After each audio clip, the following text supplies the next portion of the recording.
Hello, everyone. Welcome to our fifth IMIM webinar. Today, we have a new very interesting topic. We're going to talk about transitions and experiments in the context of industrial ecosystems. So this is the agenda for today. We're going to talk quickly about the IMIM in case that you are new to our community. Also about the host university today, Universidad Politécnica de Madrid in Spain, which is one of the consortium members. Then we're gonna go to talk about our keynote and all this topic that is gonna be provided by Dr. Ebro Susura. I will introduce her more properly in some minutes. We're gonna have a Q&A session for you to ask whatever question you have. You can do this also along the way in the chat or in your microphone. And a small closure where we will tell you the calendar for our next webinars up to July. Good. So as I was saying, Professor Ebro Susur, she's going to be our guest speaker today. She's currently a professor in Universidad Politécnica de Madrid. She is working both at the School of Informatics and the School of Industrial Engineering, where our International Master in Industrial Management belongs. So she focuses on sustainability problems and the challenges that industries have in terms of systems, a collection of enterprises that are working together. So I think you have read all of this before in our event page. So I will let her give you more details about the current situation and theories and challenges and problems that companies have on this way. So thank you very much, Professor Rosusu, for accepting our invitation. It's very nice to have you here. I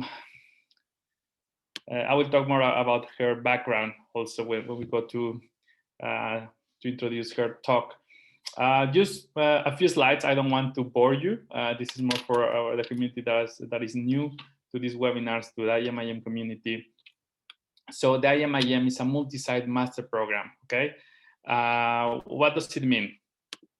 It's a master that has been labeled with Erasmus Mundus label by the European Commission at some point of time. So we got funding before to offer some scholarships for the IMIM. Now we're still gonna offer scholarships, but now they're funded by enterprises, okay?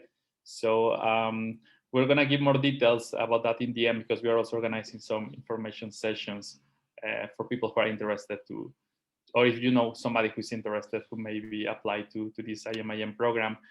So when we say multi-site, is because you can study in different countries in the world. Basically, you could choose 4 locations.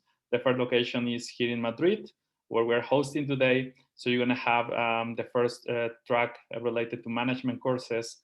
Then during the second semester, you will go to Edinburgh in the United Kingdom, in Scotland, at Heriot-Watt University, where you're gonna keep learning about management, but a bit more focused on operations and projects. And then the third semester, you can choose any of our partners. You could continue with Heriot-Watt University with their campus in Dubai, if you want to have a specialization in supply chain management. You can go to Italy, to Politecnico di Torino, in northwestern Italy, if you want to learn more about engineering or finance. If you prefer to know how to do business with China, you could also go to Xi'an with our partner, Northwestern Polytechnic University.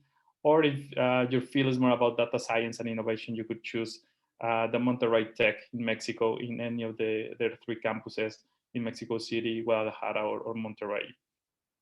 And finally, the 4th semester is for you to do your master thesis, to do an internship, wherever you prefer. It could be anywhere in the world, as long as you have a tutor for one of the partner universities. So it's a really flexible program and very international and very complete as an industrial management program. So we have people from everywhere. These are some of the numbers. We have already 15 editions, and most of the people, as you can see, they come from Asia, from Europe, but we have representation from everywhere in the world. And these are some of the companies that our graduates work for after graduation. So they are in the top industry sectors and top employees. As you can see, we have a very nice alumni community, and actually some of you might also be part of this community. You have been joining our webinars, and we're very happy for that. So just a small glimpse into the UPM. So in the School of Industrial Engineering, where Professor Susur and myself are working, is the one involved into this consortium for the IMIM. This is one. It's a very old, very nice building. So this is part of the top of the ceiling. And we are the largest technical university in Spain. Actually, we are ranked among the top 100 by QS, okay, in terms of engineering. So we have around 40,000 students, some of them doing PhD, okay? Basically, most of the students are doing undergraduate and master degrees. We have 3,500 teaching and research staff, okay? And we have, as you can see, a variety of offerings in terms of degrees in any of these 3 layers, undergrads, masters, and PhD programs. We are compounded by 16 engineering schools, okay? They really range from telecommunications to physics to biology. I mean, there are many different specializations. Some of them they are combining and joining forces also with the industry, and we also have 10 research centers affiliated and 4 campuses, all of them around Madrid. So ETSI, which is the Spanish acronym for the School of Industrial Engineering, is from all the 16 engineering schools in UPM, the largest one, okay? Actually, we are located in the city center, well, in Madrid, not the historical one, but in the city center, in the business district. So it's very well communicated, very easy to access. And within this, our department, which is where both Professor Susura and myself belong, the Department of Industrial Engineering, Business Administration, and Statistics, is also the largest one in the university. So we provide services, teaching services, let's say, with our faculty to all the other engineering schools.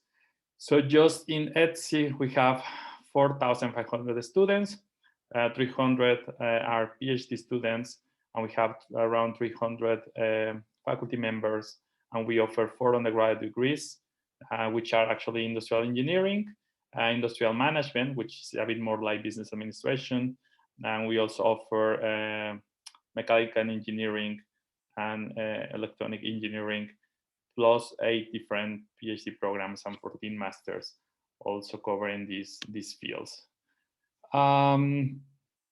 I was commenting that our department is the largest in the university. We have been, we have created and we have been granted the label and the funding by the European Union with 3 programs, okay? 2 of them are still operating at the moment. So one is IMIM, which is the one that organized this event. We also have the DIM. Actually, I also see some other people who were part of this DIM program. We still get people joining us. This is the European Doctorate in Industrial Management, and it's in collaboration with KTH in Sweden and also Politecnico di Milano in Italy. And we also have, and I think Jess was saying before, I assume that maybe she's graduated from ME3 and this European Masters in Management and Engineering of Energy. That still we have our last edition where UPM is participating, graduating this year, okay?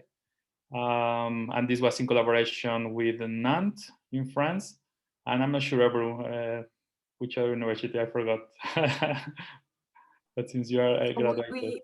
We had, of course, UPM and then Nantes, École Polytechnique Fédérale de Nantes. And then we had KTH, Royal Institute of Technology, and some collaborators from Hungary as well. Oh, yes, in Budapest, I remember. Yeah. Central University of Budapest, I think. Good. So just to give you some understanding about the type of courses that we have in UPM. So basically, you will study here strategy, statistics for data science, entrepreneurship, decision-making, international industrial marketing, organization management, research methods, managerial accounting and corporate finance. So as you can see, these are general introductory courses. So if you, for you to prepare you, right, for the management track. So I think in UPM, we have a big deal or an important role into giving you an immersion into the management field for this master. And well, that's it. I think the only thing that I will have to add is that, well, I think Madrid is famous for being a cultural capital, also very famous for drinks and tapas. So that's why the pictures that we choose to present. It's a very lively city, okay? Very friendly, very sunny. So we hope that in case we see you here around, I'm sure that you will enjoy your stay in Madrid, okay? And we're really looking forward to see you. I mean, not only for the IMIM, for our events, to visit friends, just to take a walk around the city. So let us know if you drop by. Good. So now, the most important part of this webinar, our keynote speaker.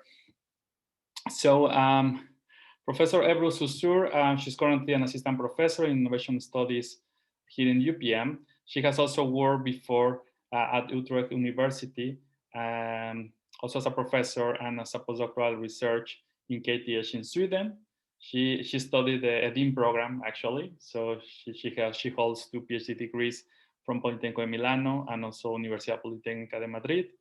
Her research interest covers these fields related to transitions, experimentations, industrial ecology that she's going to talk about today, but also she has done research on business model for sustainability, circular economy, and digitalization. Currently, she's also involved into the coordination of the IMIM Master. She has many roles, but mainly she acts as the master thesis coordinator, okay? And she's also in the academic steering committee. So we're very happy to see her. I'm gonna give her now the microphone. So I think we're really gonna enjoy a very nice keynote. So thank you very much, Professor Susur, for being here once again. Thank you, Isaac, for the nice introduction and also having me as a speaker today. As Isaac mentioned, I'm already involved in IMIM, having different roles, but of course, being a speaker in an IMIM event is also different, right? So if you can let me share my screen, Isaac. You can do it now. Yeah. Okay, let's start with today's talk.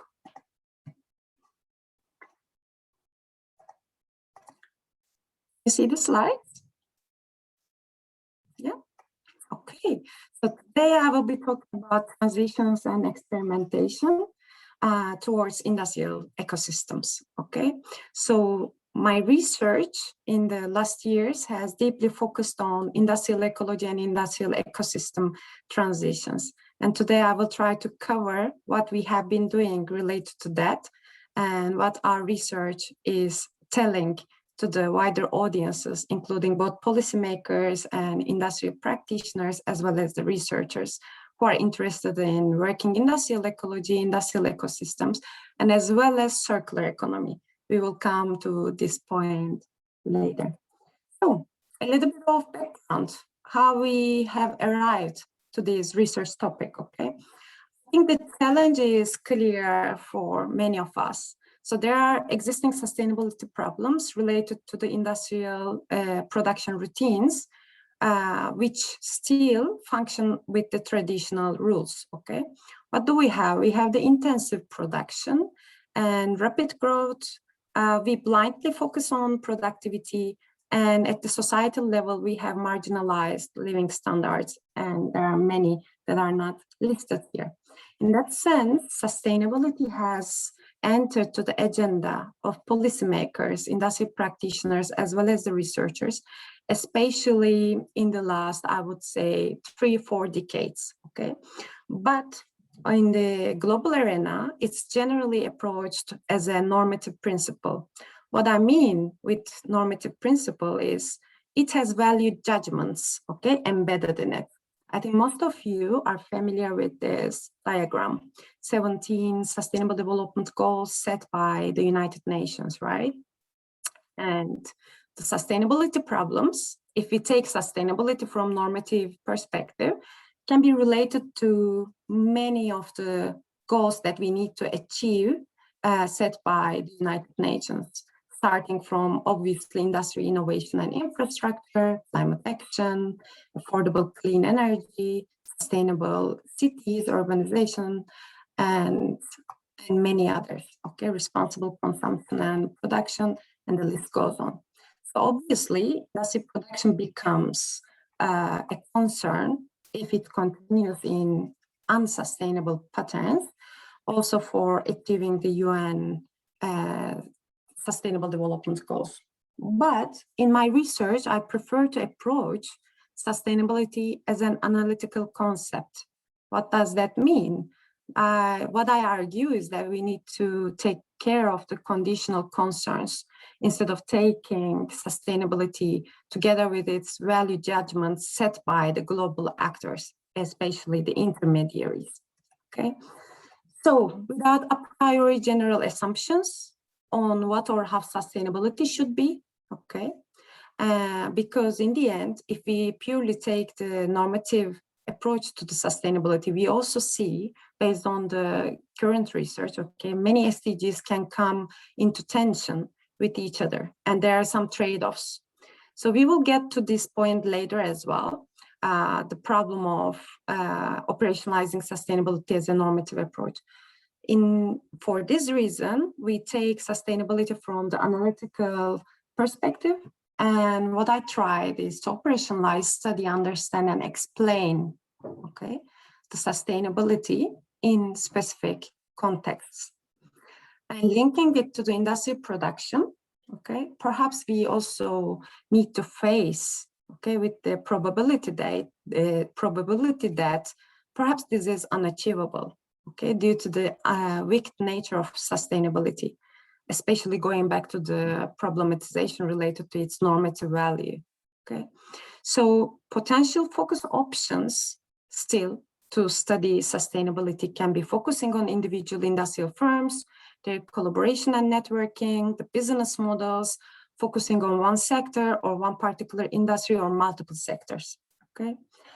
And what I have argued was that sustainability can be studied at the systems level, okay, for the sustainability problem of industry production systems.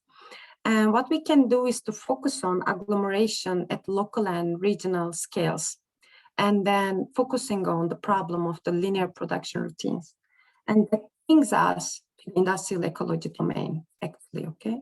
Industrial ecology is one prominent way, but it's only one way. It's not the unique or only or ultimate way. Okay, that's important to note. So what it means is that it tries to mimic, okay, the natural systems using the analogy of industrial ecosystems, which have circular routines. So what happens in an industrial ecosystem is that there are physical and non-physical resource exchanges between the actors, okay? And the idea is to change these linear production routines, okay, take, make, and dispose, into circular production routines. And what it takes is many changes at the technological, institutional, cultural level at the systems approach, okay? So it has an explicit focus as well on the local and regional scales. And generally, industrial ecology studies adopt for evolutionary ontologies, okay? What that means is that they either focus on greenfield or brownfield experimentation. Greenfield is planning from scratch industrial ecosystems, and brownfield approach, on the other hand, also claims for the validity of converting existing, okay, so to say, linear production systems into circular ones instead of planning them from scratch. I have already mentioned that Still, again, underlining, not suggesting industrial ecosystems or ecology as the unique and ultimate solution. But still, if we take the normative approach, it can deal with at least these four SDGs claimed by the United Nations. SDG 7, affordable and clean energy, SDG 9, industry, innovation and infrastructure, and SDG 12, responsible consumption and production, finally as the umbrella SDG, the climate action. Okay. So what I have done was questioning the assumptions in the industrial ecology domain, okay? Previously, industrial ecology domain purely focused on the technical improvements, okay, in particular industrial production systems. So what I ask is that what happens if we focus on the complex coevolution of the social and technical aspects? So it's obvious that there is a missing socio-technical approach, okay? And that also brings the problem of not covering wide range of social actors. They just try to cover the industrial actors from an industrial ecology perspective. But indeed, the systems perspective offers, okay, also to focus on different actors like intermediaries, governmental organizations, universities, and other knowledge generation organizations. And also the potential nature of industrial ecology to drive for the transitions was not enough highlighted, okay? Literature studied many industrial ecosystem cases, and what we observe is that they generally remain as sustainable and distributed and fringe practices at different geographies all around the world. So the question is that how really we can achieve, okay, industrial ecology inspired transitions. And perhaps we need to take industrial ecology from a systemic innovation model perspective. And this may require a link to the innovation studies. This was missing, okay, by the current literature. For that reason, okay, the research that I have conducted aimed at understanding, okay, industrial ecology inspired transitions by conceptualizing and analyzing the industrial ecosystem practices and how they unfold. And the question was, how can unfolding industrial ecosystems be conceptualized and empirically analyzed? And with a focus on both local and regional scale, the research projects have run both theoretical, methodological, and empirical pluralization, okay? So as for the theoretical approach, I tried to link industrial ecology domain to innovation studies, and that required first checking what's available in the innovation studies, okay? So there are different approaches to study such kind of transitions, starting with evolutionary economics that have started in the Nordic countries, and then social construction of technology, actor network perspective, coming from French school of thought, ecological modernization, and finally, maybe the most recent one, and also integrating all these previous approaches, which is called sustainability transitions. That has emerged mainly from the Dutch and the British school of thought, okay? And I had tried to link industrial ecology to this transitions domain because it was the most recent and covering all the previous aspects that was handled by other approaches. So what sustainability transitions domain is about, well, we can say it's a recent research community emerging from innovation studies, okay? And then we try to study the complex and multidimensional shifts, okay, at the societal and economic levels for more sustainable production and consumption patterns, okay? And the main argument is that we need radical and systemic changes in order to get into more sustainable modes of living, okay, in our societal structures. So propose this socio-technical approach, okay, basically focusing on the co-evolution of system dimensions, institutional, technological, and cultural. And bridging between industrial ecology and sustainable transitions not become so difficult. It was just there, obvious, but was not really addressed by the literature, okay? So industrial ecology domain actually offers a systemic innovation approach implicitly, okay? And it's about sustainability, in the end, scholars were talking about transitions, but what they have been observing was basically distributed fringe sustainable practices all around the world, but there was no transition happening. So there's an obvious technological change within the industry production systems. It requires an institutional change, cultural change. These changes happen at the organizational level, sectoral level, and they require a broad range of actors. So do the sustainable transition domain, okay? So that's why the link was, in that sense, implicit, but obvious, okay? So what could be done was observing and also deeply analyzing the different frameworks offered by the sustainable transitions domain to the industrial ecology domain. The idea was to bring potential theoretical insights to industrial ecology and potential empirical accounts to the transition domain, okay? Based on that, overarching conceptualization, the theorization in the studies was, I approach industrial ecology as a systemic innovation model, okay? And then industrial ecosystems as a socio-technical construct. And based on these foundations, operationalizing strategic niche management from transitions domain acted as the inspirational accounts, okay? And the concepts from this framework, so the experimentation, these novel projects, these widely distributed and alone, okay, industrial ecosystems all around the world, and how local and global niche differentiation can help us to understand, okay, and the niche building processes, how these industrial ecosystems has turned into niches through which processes. And S&M provide us some analytical tools to analyze that.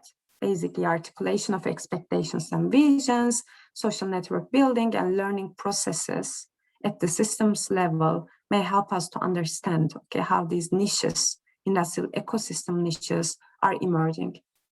And going back to, okay, operationalization of sustainability as an analytical construct, then I also argue for bringing the importance of spatial context, okay? The spaces do matter. What it means, the context do matter for all these niche building processes. So based on this theorization, okay, the methodology followed was basically focusing on two different methods. First, I have followed a case survey through systematic literature review, okay, which led me to collect information about 140 local industrial ecosystem cases from 24 countries, studied in total 66 scientific articles. So as you see, we see industrial ecosystem cases in the Northern America, as well as the southern part, in European Union and United Kingdom, as well as on the Asia, China, South Korea, Japan, Taiwan, Thailand, India, and finally in Australian continent, okay? And as for the second method, a case study methodology was adopted, focusing on Spain and Italy. In Spain, the case chosen was Catalonia, one of the mostly industrialized regions in Spain, and also investing a lot in sustainability and circular economy in the last decade, okay? So for the Catalonia, it was a regional case study. And for the Italy, we have chosen two really, again, industrialized regions, Tuscany and Emilia-Romagna, with three different local industrial ecosystem phases. And the study, okay, resulted in very interesting insights. Basically, if we combine all what I have been collecting, okay, one regional case with 8 projects, and in total 107 local case, and then interesting insights related to these niche building processes. As for the articulation of expectations and visions, the research said there is a diversion, okay, among the vision and expectations among different actors. So the actors are motivated for industrial ecology for different reasons, even in the same geography. obviously industrial actors were more motivated by the economical benefits, and they do have a limited and negative expectation about sustainability in general. Okay, because of the global crisis and also the national crisis happened back in 2008 in Spain. Okay, many, especially small-scale companies, were just trying to survive within the market. So when you introduce them with the sustainability practices and when you start talking to them with the circular economy, the first thing they ask is about if there is an economical benefit in it for the company to survive. Okay, and for the government part, the government was mainly motivated because of the landscape pressure, okay, at the global and national scales. Well, obviously, European Union, through its commission, European Commission is really putting a high pressure on its member states for running more sustainable industrial production routines. Okay, it's the same for other intermediary organizations like World Bank, okay, EBRD and European Investment Bank. So all the funding and the support and protection provided by especially the intermediaries and the governmental oriented actors are motivated by sustainability, okay? And what other thing that I have found is that continuous experimentation, okay, at different places bring in the end an alignment among the actors. So if there is a continuous experimentation, perhaps through small projects, in the end, actors' visions are converging towards one point, okay? And well, there are different ideas on how to run these industrial ecology projects. They can be run through top-down approaches, mainly by planning.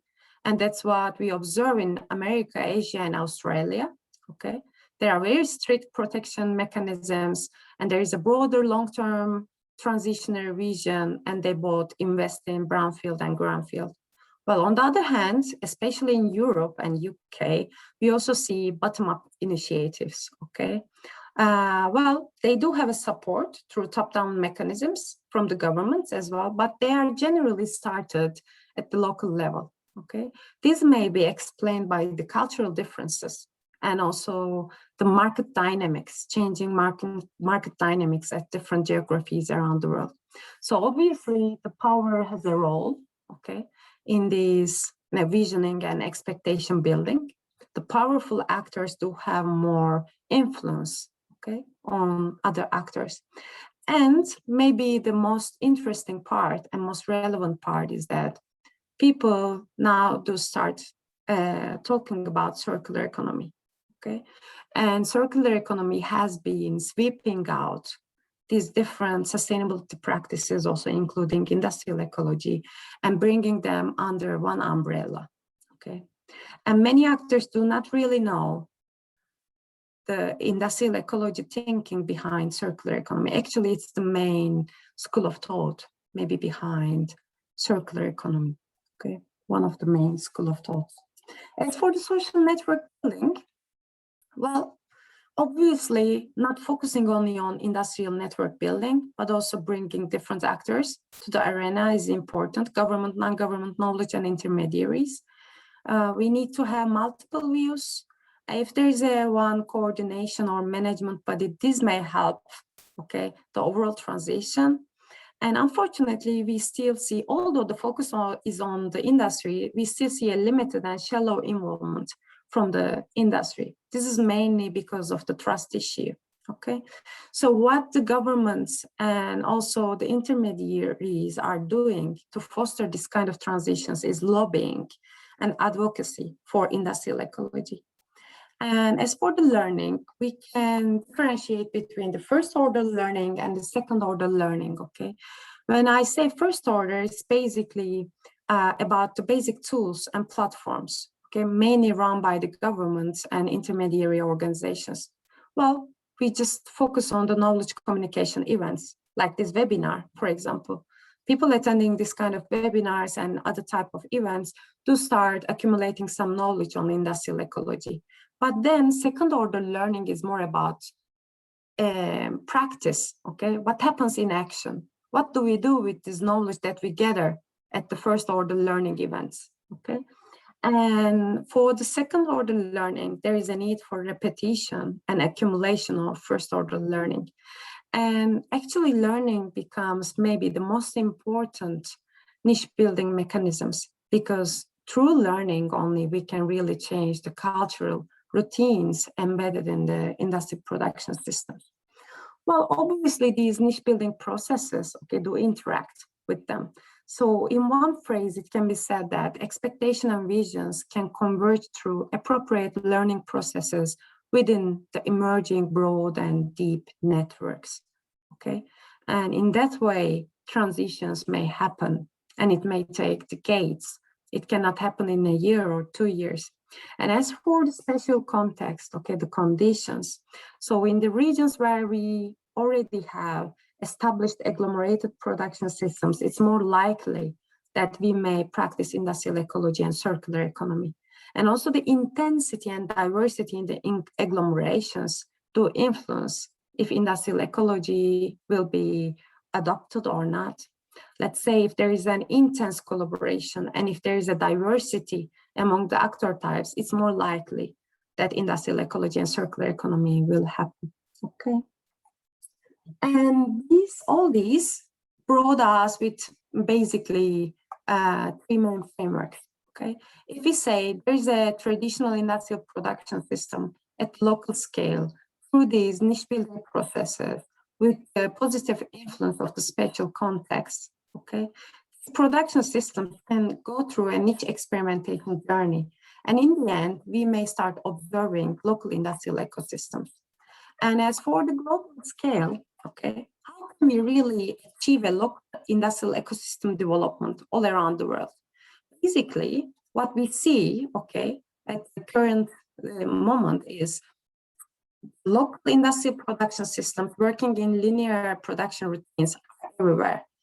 And through some niche building processes, we start observing some, okay, a few strange sustainability practices. But in time, we may start seeing more of them.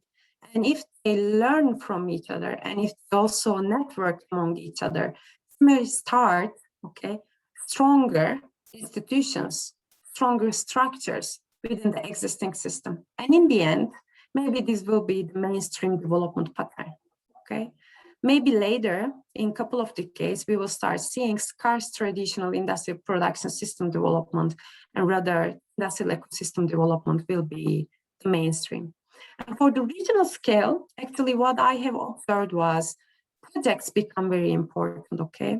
These are the experiments at the regional scale. And they come together and converge into an industrial ecosystem niche. Again, through these niche building processes, and what happens is that converged converged visions and expectations start having shared cognitive formula and normative rules through learning. And obviously there is a regional network of actors, okay? And research do have implications for the action and policy-oriented actors. Basically, there is no universal, correct, applicable implication, okay? So the primary audience would be still the policymaking organizations and the managers of this kind of industrial production systems. And what we need is, okay, continuous experimentation. In the end, the local projects should be supported so that they can become larger and sweep out the traditional routines. And for that, we need to have protecting, shielding mechanisms through incentives, through changing the regulations and legal frameworks. And well, brings me, okay, to my current research, which focuses on circular economy. Because as I said, what I have observed in the field was now actors are talking about circular economy, although they keep on practicing or they keep on aiming industrial ecology. So basically, these two perspectives have this transitionary view, can be both approached as a systemic innovation, and they are realized through a variety of incremental and radical innovations. So there is actually a flat ontology, perhaps not an evolutionary one, okay? And what we observe as well, there is a socio-technical change, but perhaps an institutional change can be more relevant, okay? In that sense, what I'm doing now is working on novel middle range theories, okay, for the transition domain, not only SNM, MLP, or TAS, which is available in transitions, but maybe novel ones to study this kind of different systemic innovations like industrial ecology and circular economy. And this requires further theoretical pluralization. Maybe we need to focus more on the relational and institutional ontologies, okay, that can bring a rather flat ontology and a more dynamic view of what's really happening on the ground and how these actors are interacting with each other. And this may require maybe tracing the actor networks, okay? How do these exchanges emerge between the actors? And also the discourse analysis, especially to understand better the visioning and expectations part, okay? So this is what I'm currently working on. And also going back to the beginning of the presentation, I said sustainability can be taken as a normative, okay, or an analytical construct, right? And the main motivation behind that was sustainability is a wicked problem. So we really do not have a clear problem definition, and there's no stopping rule. It's impossible to test all the potential solutions. And most of the time we have ill-defined problems that are trying to be solved by ill-defined solutions. There are multiple stakeholders and for many other reasons, okay? Perhaps we need to start questioning our sustainability assumptions instead of linking our research projects and practices directly to these normative principles through the pressures of United Nations SDG goals, for instance. And based on this standing, okay, I and my colleague, Emrah Karakaya, we have published our recent article offering a reflexive sustainability perspective here, okay? What we have done was posing these 4 different dimensions that we can bring when we study sustainability. How do we select our cases? Why is this case but not the other case to study sustainability? And do we really understand the sources of unsustainability behind that case before providing it with a sustainable option? Or perhaps we need to consider the double-edged sword dilemma. This is how we named it, okay? What are the trade-offs of the studied case? Maybe there are some conflicts between the social sustainability aspects and environmental sustainability aspects, okay? Finally, the boundary problem. In the end, we are living in a very much interconnected world, okay? And one case, one local case or regional case embedded in one particular context may have outside effects, basically beyond the case boundaries. So what we propose in this recent article is that if we can bring these dimensions to our empirical methodologies, okay, especially for the ones running case studies, perhaps we can more reflexively question our sustainability assumptions and then understand and hopefully have the intended sustainability transitions without any unintended consequences. Yeah, that's all from my side. Here I provide the references that I use, basically my recent published work. So now we can open for the discussion session. If anyone has a question or comment, I would like to be more than happy to discuss and respond. Thank you for your attention. Thank you very much. Let's see if we have some questions from the audience. Yeah, Ebru, thanks a lot for the very interesting, very interesting presentation. And like some of the information are really new to me, to be honest.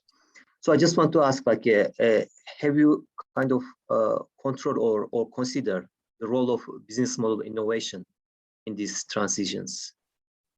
Well, not in these studies that I have presented, but this is what I am currently working on as well. I'm trying to understand the interaction between the circular business models and the circular economy transitions. How really business model perspective can also bring some light, okay, to the hopefully happening transitions towards circular economy. But the challenge there, NS, is that both business model literature and circular economy literature are too messy and not really easy to conceptualize in the first hand. And even with a further challenge to link these two messy literatures becomes the main tackle there. But currently, yes, I'm collaborating with some scholars to understand this interaction. We are working on that, yeah. Yeah, exactly. I think the reason why I ask this question is that like in the these like niche experiments or transition studies, I think the technology is at the core. Correct me if I'm wrong. But on the other hand, like a business model literature says that the technology is not that important, but the important is the rationale of doing business. You know? Yeah. So I don't know like what is the trade-off would be here, or like is it like necessarily challenging or contradicting with each other? So this is like my perspective. I would say not necessarily contradicting, but perhaps now we need to focus on different aspects, okay, of these transitions, not only the technological part, and also here, especially institutional theory can be very helpful because it talks about the routines, okay, embedded at different organizations and at different levels of societal structures. So business model, in the end, if it's the main logic behind how the company is functioning, okay, it provides the institutional routines at the company level. And circular economy do the same because in the end, yes, it has some technological changes, okay, embedded in its thinking, but it's more about the routine changes, bringing this exchange logic and also bringing this closing the loop logic to the existing systems. So it's a challenge, but I would say they are not necessarily contradicting, but perhaps can be complementary to each other if it can be done properly. That's a challenge, yes. Yeah, we are waiting for the new publications then from you. Thank you. That's cool. Thank you. Yeah. Thank you, Professor Unal. Do we have more questions from the audience? You can also unmute your microphone or write in the chat. I have one in the meantime. Yes, Isaac, please. I would like to know more. You said that one of your new research lines are related to digitalization. So is that also fit in industrial ecosystems, or could you talk a bit more? No, that also brings a totally different, okay, umbrella understanding, so to say. So now digitalization is everywhere, and it's also can be considered as a systemic innovation, okay? And it's not necessarily related to the sustainability, but very similar to circular economy. It also includes many different sectors and industrial actors as well. And it can act as a, linking logic between, again, the actors and the sectors. So they do have some similarities, but of course it has, again, the technological focus, similar to what has been studied beforehand by the sustainability transition scholars. So it may need different frameworks, okay, to understand how really this digital transformation will happen or happening. And what I argue there is, again, we need to focus not only the technological, but also the institutional change, because through digitalization, the way how the societies are functioning, changing drastically as well. So what I'm doing right now for the circular economy transitions can be helpful for my research line for the digital transformation, but still I think there we need to collect more empirical data to understand what it means in the reality. So now I'm more at the theoretical side for the digitalization part. So perhaps you may have some insights on that side, Isaac, because I know you were also interested in the digital technologies and maybe the business models behind them. Yeah, well, I was more focused on platforms. So this is one thing that now we are with some of my students, we have started this research line. So it's more about, it's more about the business model enabled by digitalization, how you change, for example, business models that use the physical world now into virtuality, like Spotify or Airbnb, of these type of platforms mainly. Mm-hmm. So I'm not focusing on sustainability in this case. I'm focusing more on the creation of new types of enterprises that, of course, they bring new things, like now you need virtual teams, but you could be global practically. Since the moment you're born as a platform, you are kind of global, So this internationalization, globalization that happened before is a bit different with new organizations. So, this type of focus. Yeah. I think platform ecosystems can be also very interesting to bring into the discussion of digital transformations in that sense, because as you said, once they are in function, they become global, right? So they are, yes, bringing different actors from different geographies all together. So if we can talk about digital transformation, then it happens at the same time at different geographies. Again, it's a challenge to conceptualize that, but I think it can bring interesting lines of thought to digital transformations. Yes, there are some apps that maybe they are more related, let's say, to sustainability. That are the ones from the sharing economy. Yeah. But still, I mean, you can question, do they really stand sustainability as a core or as a main idea behind, or it was more an economic way to do it, and then they happen to help into becoming more sustainable just as a side effect. And yeah. But yeah, I will also like to, I mean, I'm not doing it at the moment, but I would like also to go there a bit more. Good, some collaborations in the future. So I'm not sure if Nestle Han. Hi, Nestle Han, welcome. But we are just ending the webinar now, actually. Sorry for some delay because I got a call. That's why I had to leave. But anyway, yeah, I can continue with you. Yeah. Anyways, thanks for joining. It's a nice topic, and I'm in touch with Ebru because I'm responsible for Turkey, and I see like there's upcoming opportunities in industrial symbiosis and circular economy aspects. So keep doing. Yeah, thank you.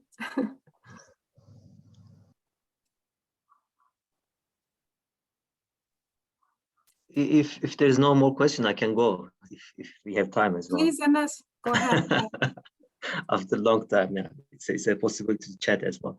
So yeah, in these like sustainability transition studies or industrial ecosystems, like how do you address the social sustainability? This is the thing that I wonder, because like most of the time it is underemphasized, I think, because this is not easy to define, or like how would you create like a social value through these like transitions, I would ask.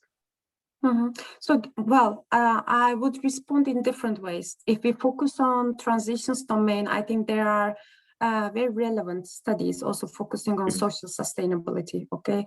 They basically focus on grassroots innovations emerging from the localities, basically purely by the efforts of the social communities, and they try to bring and also create some value, okay, for better social inclusion, for more effective and efficient solutions for the inequalities, as well as the unemployment happening, okay, not in the developed world, but in the developing and underdeveloped world, so to say. Okay, but for the industrial ecology, I cannot say the same. The main focus is more on the environmental sustainability than I say, and they generally give some implications for the social sustainability, because in the end, if the industrial production systems function in better ways, okay, they can also sustain their value creation and capture in the long run through more sustainable practices. What does that bring?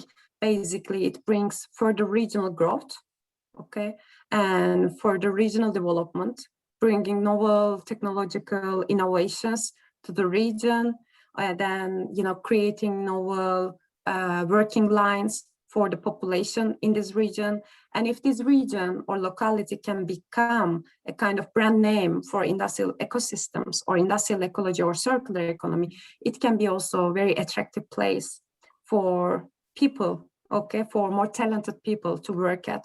So the education system may change there because of that, because then the national government as well as the regional government can invest more on education in sustainability, circular economy. I think it can happen again, okay, but through, well, it's discussed through some implications. It's not very explicitly studied, so to say, okay?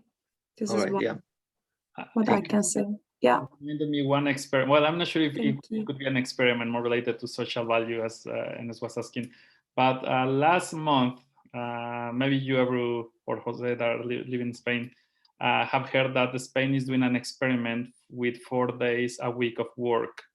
So I mean, I'm not sure. I mean, they are pulling this together. I think it's an experiment. I'm not sure if it's an industrial ecosystem, but is this the type of social benefit that you are talking about, that maybe a society? Well, this is then an experiment, as you say, Isaac. Then, in the end, what they have in mind is maybe having a more socially sustainable culture in Madrid. And how to do that? First, they need to run some local projects, okay? And they start with Madrid, and instead of shifting the existing system drastically to another one, first they run an experiment, basically, and see how it works. And if it works here, most probably in a year or two, then we will be all working 4 days a week, hopefully.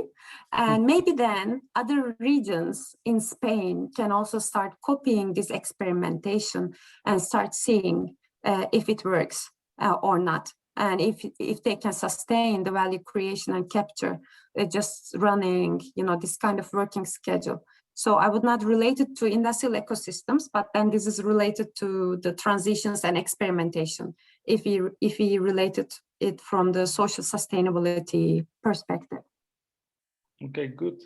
So I think we can, I just would like to show a couple more slides. I think it has been a nice talk, and to see familiar faces. Yeah, absolutely. Thank you. Thank you for the nice keynote. So I just want to let you know about this calendar. So these are the webinars that are coming next week. We have a professor from the Monterrey Tech in Mexico. He's going to talk about value generation using data science. But as you can see, we have different topics for the liking of everyone, I would say, related to the management field. Also, we're going to announce 2 information sessions for the IMIM program. So one will be the last week of May, and the other one will be around mid-June. So we will also keep you posted about that for people who are interested, that are also watching the recording. We have many people that sometimes they register, but they are not able to join because of work or something comes out. But we see a lot of let's say plays and reproductions on the recording. So also this message is for all of you guys who will watch this later. And so I would like to finally thank you everyone for joining us, okay, for being part of our IMIM community, and once again to Professor Ebru Susur for her interesting talk about industrial ecosystems and the transitions and experiments. So thank you very much, everyone, and hopefully we will see you in our next seminars coming on. Bye. Yeah. Thank you. Thank you, Ebru. Thank you, Isaac. Yeah. Bye-bye. Bye-bye.